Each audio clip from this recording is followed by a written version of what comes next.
This is just a general video on marking out of pieces. The first rule of marking out is to identify a face side and face edge.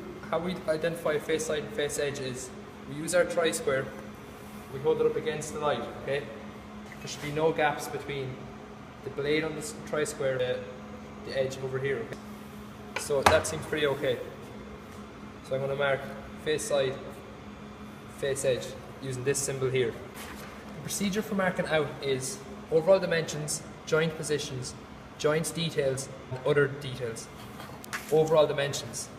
So this is going to be done using our ruler. Just make sure and just look at your ruler first and see where the increments start and that you're using the right increments. So the first step is I'm going to mark off my 10mm waist.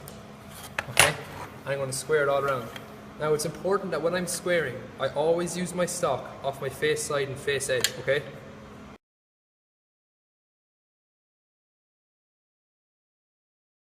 Okay, and I'm going to mark my waist with X's.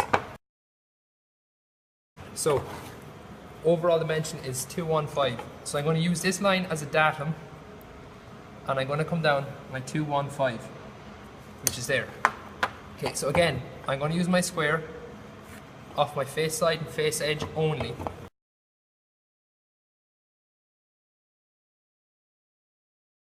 Second, what we have is joint positions.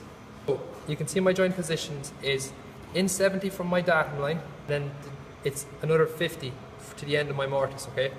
So to avoid a cumulative error, what we're going to do is we're going to add the 70 and 50 together and mark it off to 1, okay?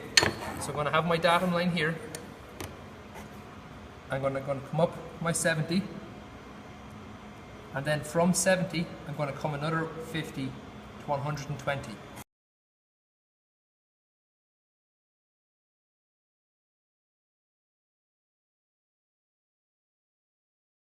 Next, what we have is joint details, okay? So for a mortise, what I'm going to use is a mortise gauge. So again, what I'm going to do is identify my stock. So on most pieces, my stock, like on my sliding bevel, my tri-square and my mortise gauge can be identified by these brass strips, okay? It's important that I always use my stock off my face side and face edge. So when I flip it over, again, identify my face edge. Okay?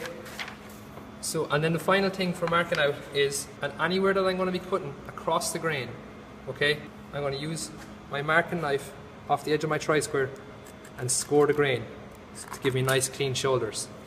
So again guys, just really quickly, overall dimensions, joint positions, joint details, and any other details.